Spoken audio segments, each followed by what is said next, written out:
حدثنا أبو بكر بن أبي شيبة حدثنا لم يونس عن النبي هيان الشعبي النعمان بن بشير وحدثنا محمد بن عبد الله بن واللفظ له حدثنا محمد بن بشير حدثنا أبو هيان التيمي الشعبي حدثني النعمان بن بشير أنهم أمه بنت رواحة سألت أباه بعد الموهبة من مال لابنها فالتوى بها. دوبا سخدت جنغري خنادا وريسارة المقيا خنانا خن جتيري فالتوى بها إررين جيجان سنة ثم بدا له إيغنا إساف ملة خنون فقالت الأرض تشهد رسول الله صلى الله عليه وسلم أما سنجالة جتنجي جنغر رسول رقاقو على ما وهبت لابني ومتاخيا خنت خنرت فأخذ بي بيدي وأنا يومئذ غلام فأتى رسول الله صلى الله عليه وسلم فقال يا رسول الله إنما هذا من تروات أعجبها. دوبي سي أجايب سي جالتشي سيجي أن أشهدك على الذي وهبت واني متاسيتي خنرت. فقال رسول الله صلى الله عليه وسلم يا بشير ألك ولد سوى هذا؟ قال فقال كلهم وهبت له مثل هذا. قال فلا تشهدني إذن فإني لا أشهد على جور. حدثنا حدثني أبي حدثنا إسماعيل بن الشعبي النعمان بن بشير أن رسول الله صلى الله عليه وسلم قال لك بنون سواه؟ قال نعم. قال فكل لهم أعطيت مثل هذا؟ قال فلا أشهد ولا جور. حدثنا إسحاق بن إبراهيم أخبرنا جرير الناس من الأول أن الشعبي جرير النعمان بن بشير أن رسول الله صلى الله عليه وسلم قال لأبي لا تشهدني على جور. حدثنا عبد الوهاب بن عبد الأعلى وحدثنا إسحاق بن إبراهيم ويعقوب الدور جميل من الولية واللفظ ليعقوب قال حدثنا إسماعيل بن إبراهيم داود بن أبي هند عن الشعبي جرير النعمان بن بشير قال انطلق بي أبي يعملني إلى رسول الله صلى الله عليه وسلم فقال يا رسول الله أشهد أني قد نالت النعمان كذا وكذا من مالي. فقال كل بنيك قد نالت مثل ما نالت النعمان. قال لا. قال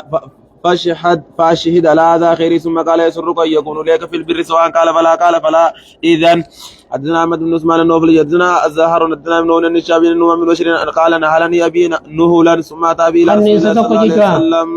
ليشهده فقال كل ولدك أعطيت هذا؟ قال لا. قال ليس تريد منهم البر مثل ما تريد من ذا؟ قال بلى. قال داري سران فيتكم جرى خنرا فيتك قال فإني لا أشهد أنا رجعت وجنين. قال ابن نون فحدث به محمدا فقال إنما حدثنا أنه قال قاربوا بين أولادكم. دوب المون كجي فحدثت به حديث عن محمد بن ناسه فقال محمد جيجي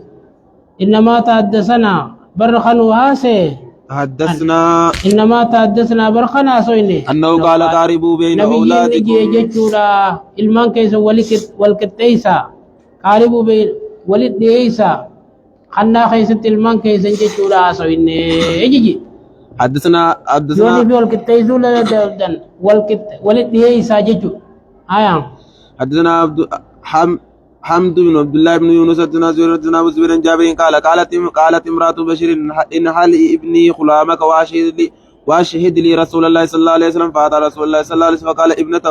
إن ابنة فلان سألتني أن أنا ابنها غلامي وقالت أشهد لي رسول الله صلى الله عليه وسلم. فقال له إخوة قال أفكلهم أعطيت مثل ما أعطيت؟ قال لا. قال فليس يصل هذا وإني لا أشهد إلا لها كم باب العمرة. حدثنا ابن قال ولا مالك بن شهاب بن النبي صلى الله عليه وسلم عبد الرحمن جابر بن عبد الله ان رسول الله صلى الله عليه وسلم قال ايما رجل عمر عمره له وليعقبه فإنها للذي اوتيها لا ترجو للذي اتى لانه اتى وقعت فيه موارثه. حدثنا ابن ابي ممنون قال اخبرنا ليس وحدثنا قتيبة حدثنا ليس بن شهاب بن النبي صلى الله عليه وسلم جابر بن عبد الله انه قال سمعت رسول الله صلى الله عليه وسلم يقول من عمر رجلا عمره له وليعقبه فقد قطع قوله حقه فيها وهي لمن أمر جتساتو حكا ساخا خيس جرو مريدا او انت نسيخا نجتون مرتجج غنا يوغا نبدي بتجي مليا وهي لمن أمر وليكبي خيرا يا نو خن مي في المنصات في جن في أول حديث يجمع رجل أمر أمرا فهي له وليكبي أكل جملنا تقرنا عبد الرزاق بن ابن جريج أخبرني ابن شهاب للأمرا وسنتيها دوبنين غافد جنا نافا سويجي أمرا في عادة يصير راججو. أنا حديث أبي سلمة بن عبد الرحمن حديث أبي سلمة راوي أنا حديث أبي سلمة على حديث أبي سلمة راسواتين. أن جابر بن عبد الله الأنصاري أخبره أن رسول الله صلى الله عليه وسلم قال يوم رجل عمر رجل أمرا له وليكبي فقال قد أتيتك وعاقبك ما بقي منكم عدو فإنا لمن أوتي وإنا لا ترجو إلى سابيا من أجل أنه أتى وقعت في المواريث. خنا دال من خيست تركمي خنا يجوا. حدثنا إسحاق بن إبراهيم وعبد بن وليد واللفظ لعبد قال أخبرنا عبد الرزاق بن معمر الزهري النبي صلى الله عليه وسلم جابر قال إنما الأمر التي فجاء رسول الله صلى الله عليه وسلم يقول هي لك ولك بك فأما إذا قال هي لك معيت فإنها ترجو إلى صاحبها. قال معمر وكان الزهري يفتي به. دورين حديث خناني بيان قول جنة ما به أي بيأسل حديث قول حدثنا ابن ابي فتيك عن النبي سيبن بن شهاب النبي صلى الله عليه وسلم عن جابر وهو ابن عبد الله ان رسول الله صلى الله عليه وسلم قضى في من امر على وليكبي فهي له بتلة مرمت على تاتنججو لا يجوز للموتي فيها شرط ولا سنيا. نمي تخنف إسي غيث شرطي في هو إنسانيس أنا مالي جيجون بقويا. قال أبو سلمة لأنه أتى وقعت فينا المواريث فقطعت المواريث شرطه. حدثنا عبيد الله بن عمر القواريري حدثنا خالد بن الحارث حدثنا شامية بن أبي كثير حدثني أبو سلمة بن عبد الرحمن قال سمعت جابر بن الله يقول قال رسول الله صلى الله عليه وسلم الأمر لمن وهبت له. وحدثنا محمد بن حدثنا معاذ بن هشام حدثني أبي يا ابن أبي كثير حدثنا أبو سلمة بن عبد الرحمن جابر بن عبد الله النبي صلى الله عليه وسلم قال بمثله. قال بمثله باتي موازقنا درس أبي سنيا خالد ما. حدثنا احمد بن يونس حدثنا زهير حدثنا ابو زبير جابر يرفعه الى النبي صلى الله عليه وسلم. وحدثنا ابن ولد اخبرنا ابو خيس بن ابي زبير جابر قال رسول الله صلى الله عليه وسلم امسكوا عليكم اموالك ولا تفسدوها فانه من امر امرا فهي للذي امر حيا وميتا ولعاقبه. حدثنا ابن النبي شيبه حدثنا محمد بن حدثنا حجاج بن ابي عثمانها. وحدثنا ابن النبي شيبه بن ابراهيم وكين عن سفيان. وحدثنا عبد الوارث بن عبد الصمد حدثني ابي عن جدي عن ايوب كل هؤلاء نبي زبير جابر صلى الله عليه وسلم بمعنى حديث ابي خيثمه. باتي كل هؤلاء يلقايا. أو في حديث أيوب من الزيادة قال جعل الأنصار قال أيوب مهاجرين دوبا أنصاروني مهاجرة عمرة خنودة سينيا. فقال رسول الله صلى الله عليه وسلم امسكوا عليكم أموالكم. وعدني من رافع إساء منصوري واللفظ لمرافع قال أدنى أخبرنا ابن جرير أخبرنا أبو زبير جابر قال عامرت امرأة بالمدينة. انت لون دكا دوبنا خنت جم مدينة حائطا لها أو رويسيلا ابنا لها المسيتي ثم توفي إيجاناني دوته وتوفيت بعده لكي مجان سوين دوه إسي سبود دوته وتركت ولدا ilmoo lakkiifte وله إخوة ilmoo tanaaf obboleeyyan itte banuuna ilma obboleeyyan sun banuuna lilmuuminati ilmaan taa waa kannitee tana kan ta'an jechu ilmaan intaloo ooruu kannitee kan ta'an jechu maanasi فقال ولد المعمرة intalon ilmaan namitti ooruu kannitee kunni jaan فجعلها آيت إلينا ooruun teenya nuu deebitee jaan Kaka namni isin kan niteefis du'e isinis duute. Aya. وقال بنو المعمر Ammoo ilmaan intaloo kan namteen ijaan. بل كان ليبينا حياته Abba وموته. muumariin kun namicha beeke. Ilmaan namicha ooruu kan name sunii ka du'e. Abbuma keenyaa fi gaafa jiruu fi eega du'e is jaan. فاختصموا إلى طارق مولى لما عثمان طارق كسي بولدكن مولى عثمان كنتيني فدعا جابرا جابر يا من نخن إلى رسول الله صلى الله عليه وسلم رسول ربي كسي تخته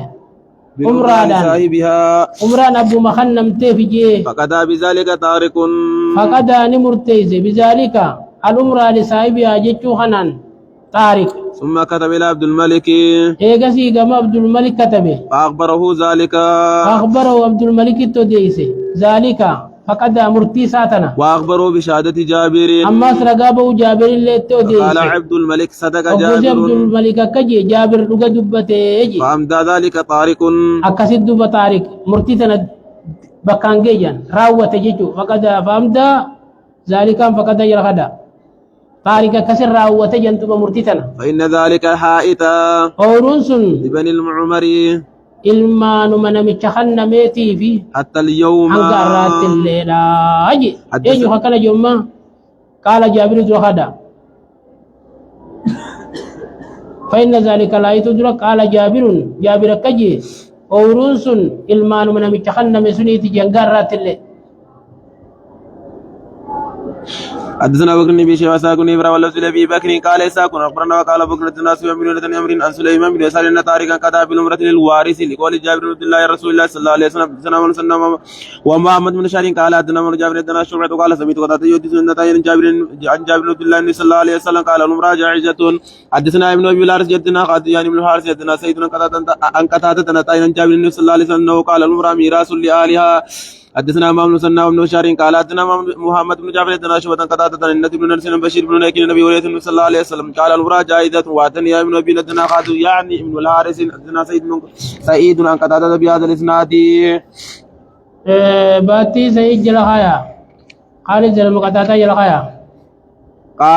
خير أنه قال ميراث لآلهة أو قال جائزة كتاب الوصية آه. زير من ربي ومن مسنى على الذي واللفظ للمسنى قال حدثنا وابن سيد القطان بيد الله أخبرني نافع أن عمر أن رسول الله صلى الله عليه وسلم قال ما قم امرئ مسلم له شيء يريد أن يوصي فيه يبيت ليلتين إلا وصيته مكتوبة عنده. حدثنا بكر بن شيبة حدثنا عبدة بن سليمان وعبد الميد نمير وحدثنا ابن ردنا به كلاهما عبيد الله بهذا الإسناد خير أنه ما قال باتي كلا جرى خيرنا خيران نوما قالا ذاتي آية قونا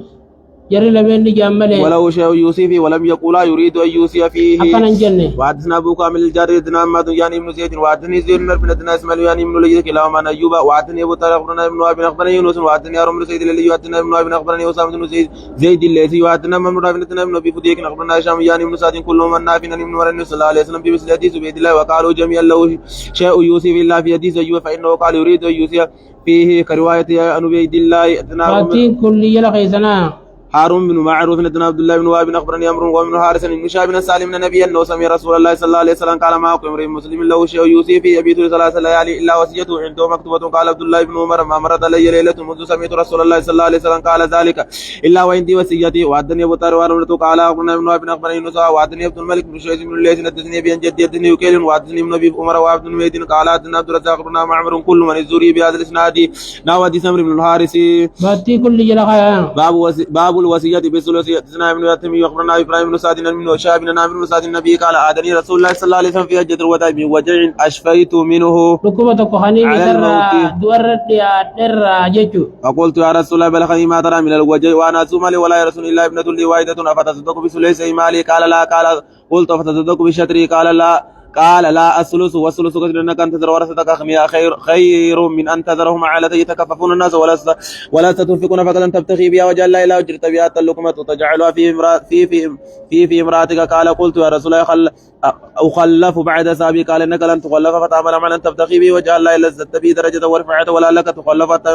حتى ينفع بك قوم ويضر بك اخر والله من دل اسابي هجرة ولا تردهم على اعقاب ولا لكن البيساد بن خولة قال رساله رسول الله صلى الله عليه وسلم من ان توفي بمكة. حدثنا قتيبة بن سعيد وابو بكر بن ابي شيبة قال حدثنا سفيان بن وحدثني ابو طارق ورملة قال اخبرنا ابن وهب اخبرني يونس وحدثنا اسحاق بن ابراهيم وعبد الميت قال اخبرنا عبد الرزاق بن معمر كل ورث الزهري بهذا الاسناد وهو كل يلا خيا باتي خالص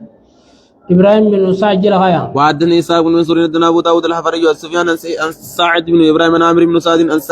عن سعد قال دخل النبي صلى الله عليه وسلم علي يعودني فذكر بمعنى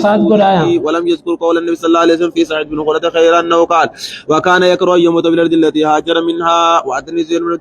حسن بن موسى حدثنا سير حدثنا اسماء بن ربيعة بن مصعب بن سعد النبي قال فردت فأرسلت إلى النبي صلى الله عليه وسلم فقلت دعني أقسم مالي حيث شئت فأبى قلت النصف فأبى قلت فالثلث قال فسكت بعد الثلث قال فكان بعد الثلث قال أبي سنجي فكان بعد إيجاسي الثلث جائزا ثلث دامته جائزته يجي. وعدني إمام بن سنة بن شارين قال حدثنا محمد جابر حدثنا شعبة سماك بهذا الإسناد وهو باتي شوبا جلخا خالد رسول سما كدبر قرآن ولم يذكر فكان بعد الثلث جائزة بعد الثلث جائزا. وعدني القام سرقة حدثنا سين بن لجين زيد بن عبد الملك بن عمير بن مصعب بن سعد النبي قال عادني النبي صلى الله عليه وسلم فقلت أوصي بمالي كله قال لا قلت فالنصف قال لا فقلت بالثلث فقال هو الثلث كثير. حدثنا محمد بن ابي عمر المكي حدثنا الثقفي بن ايوب السختياني عن بن سعد عن عميد بن عبد الرحمن الحميري عن ثلاثة من ولد سعد كلهم يحدثه عن ابي النبي صلى الله عليه وسلم دخل على سعد يهود بمكة فبكى قال ما يبكيك فقال قد خشيت ان اموت بالارض التي هاجرت منها كما مات سعد بن خولة. فقال النبي صلى الله عليه وسلم لا مشفى زادا ثلاث مرار قال يا رسول الله ان لي مالا كثيرا وانما يرثني ابنتي فاوصي بمالي كله قال لا قال ففي الثلثين قال لا قال فالنصف قال لا قال فالثلث قال الثلث والثلث كثير ان صدقتك من مالك صدقه وان رفقت على عيالك صدقه وانما تاكل امراتك من مالك صدقه وانك ان تدع لك بخير او قال بايش خير من ان تدعهم يتكففون الناس وقال بيده.